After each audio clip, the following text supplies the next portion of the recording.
আমি রবিন। আমার পরিবারের 7 জন সদস্য, 2 ভাই 3 বোন, আমার মা বাবা, সবার বড় আমি। আমার সাথে যখন তার পরিচয় হয় তখন আমার বয়স ছিল 19 বছর। পরিচয় হয় একটা হাসপাতালে, জহিরুল ইসলাম মেডিকেল কলেজ, তার বাড়ির কাছাকাছি।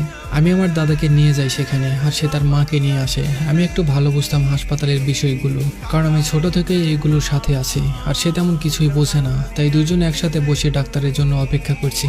তখন ওর সাথে আমার প্রথম কথা হয়। বাসায় যাওয়ার সময় সে একটা টিস্যুর মধ্যে তার নাম্বারটা লিখে দেয়।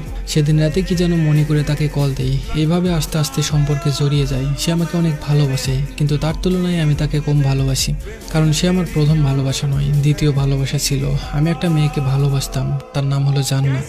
তো 1 বছর পর আমি দেখলাম সে আমাকে অনেক ভালোবাসে, আর সবকিছু মিলিয়ে আমি ওকে অনেক ভালোবাসি। এভাবেই চলছিল।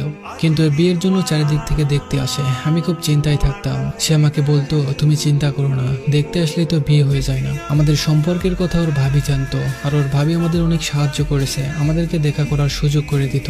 আমি বেকার ছিলাম, আমি বুঝতে পারলাম আমি বেকার থাকলে ওর পরিবার কখনো আমাকে মেনে নেবে না। তাই আমি কিছু একটা করার জন্য দেশ ছেড়ে বিদেশে যাওয়ার জন্য চেষ্টা করতে থাকলাম। কিন্তু হঠাৎ একদিন ওর ভাবি আমায় বলল, ওর বাবা ওর বিয়ে ঠিক করে ফেলেছে। ওর এলাকার একটা ছেলে ওকে খুব বিরক্ত করতো, এই জন্য ওর বাবা ওর বিয়ে ঠিক করেছে। তারপর থেকে সে ভালোভাবে কথা বলতো না, কথায় কথায় ঝগড়া করতো, আমায় ইগনোর করতো, আমার কোনো কথা শুনতো না, কষ্ট দিয়ে কথা বলতো। তারপর আমি জানতে পারি তার পরিবারের চাপে আমার সাথে এমন করছে। ভাবির কাছ থেকে খবর নিতাম, সে আমার সাথে এমন করার পর অনেক কান্না করতো।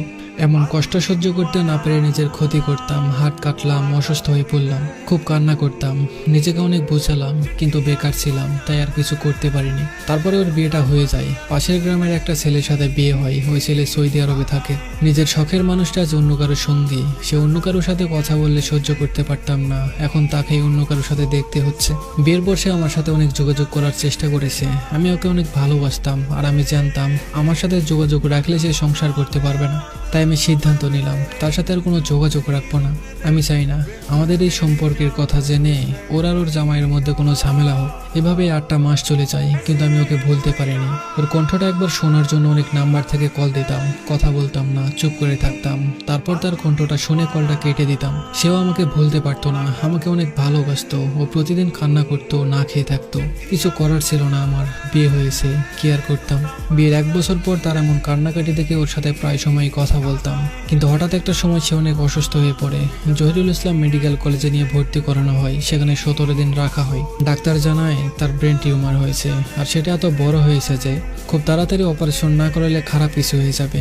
তাই ওকে ওখান থেকে ঢাকাতে নেওয়া হয়। তখন আমি হাসপাতালে গিয়ে ওকে দেখে আসতাম। ওকে অপারেশন করবে ঢাকাতে, তারপর ওকে ইন্ডিয়াতে নিয়ে যাওয়া হবে। তখন ঢাকার ডাক্তার জানায় তার চুলগুলো কেটে ফেলতে হবে। তখন সে অনেক কান্না করতে থাকে। সে কোনোভাবেই ওর চুলগুলো কাটতে দিবে না, কারণ আমি সব থেকে বেশি ওর চুলগুলোকেই পছন্দ করতাম। আমি অনেক বুঝিয়ে ওকে রাজি করাই। তারপর তার অপারেশন করা হয়। একটু সুস্থ হওয়ার পর ওকে বাড়িতে আনা হয়। বৃহস্পতিবার আমি তাকে দেখে বাড়িতে চলে আসি। সেই দিন রাতে আমি ফোনটা চার্জে দিয়ে সাইলেন্ট করে ঘুমিয়ে পড়ি। সকালে ঘুম থেকে উঠতে না উঠতেই বন্ধুরা আমাকে ডেকে নিয়ে যায় খেলার জন্য। আমি ফোন না নিয়ে চলে যাই। শুক্রবার ভোর 5টার সময় আমার প্রিয় মানুষটা এই পৃথিবীর মায়া ত্যাগ করে চলে যায়। তার মৃত্যুর কথা বলতে তার ভাবি আমাকে অনেকবার কল দিয়েছে, কিন্তু আমার ফোনটা সাইলেন্ট করা ছিল, তাই আমার পরিবারের কেউই শুনতে পায়নি। দুপুর 2টার সময় আমি বাসায় আসি। এসে ফোনটা হাতে নেই, দেখি তার ভাবি 26টা কল দিয়েছে, আরও 3-4টা নাম্বার থেকে কল আসছে। পরে আমি সাথে সাথে কলটা ব্যাক করি। ওপাশ থেকে যখন শুনলাম সে আর নেই, তখন মনে হচ্ছিল যেন আমার পৃথিবীটা উলট পালট হয়ে যাচ্ছে। হাতের ফোনটা ছুঁড়ে মারলাম ওয়ালে। শব্দ শুনে আমার বোন আসে কি হয়েছে দেখার জন্য। আমি তখন চিৎকার করে কান্না করছিলাম। দরজাটা বন্ধ করে রুমের সবকিছু ভেঙে ফেলি।